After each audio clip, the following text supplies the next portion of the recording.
د رمضان په میاشت کې د شنه لاچي حیرانونکي ګټې به تاسو حیران کی. جی ناظرین تاسو ګورئ اباسین خبر، زه یم شهید جانزیب. شنه لاچي یو خوشبو لرونکې مساله ده چې د خوراکونو خوند زیاتوي، لکه کیر، قورمه، بریاني. دا نه یوازې د خوراکونو بوی او خوندونه خصوصي رنګ ورکوي، بلکې ګڼې روغتیا ګټې هم لري. شنه لاچي انټي مایکروبیل، انټي اکسیډنټ او انټي سوزش خاصیتونه لري. دا ستاسو د زړه د روغتیا ساتلو، د کولیسټرول کمولو، د بلډ پریشر کم چې بلډ شوګر هم په دې کې شامله دی قابو کولو کې مرسته کولی شي. دا د شوګر او د ځیګر د زهرجنو مواد کمولو کې هم ګټور دی. شنه لاچي د معدې هاضمې لپاره هم ښه دی، د خولې بوی ختمولو کې مرسته کوي.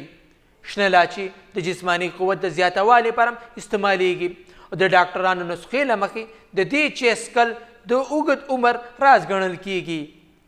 دا د بدن زهرجن مواد دفع کوي، د بدن داخلي سیستم پاک ساتي. جی ناظرین ډاکټران مشوره ورکوي شنه لاچي د روغتیا ساتلو، د بدن تازه ساتلو لپاره هره ورځ استعمالیدلی شي. د دې چای د څښلو عادت خپل کړئ. د چای تازه والي زیاتولو لپاره په خپل چای کې شنه لاچي استعمال کړئ تر څو بدن قوي شي، ستاسو ورځ تازه او خوشبویه شي. داسې مزید انټرسټینګ ویډیوز لپاره اباسین چینل لایک او سبسکرایب ضرور کوئ.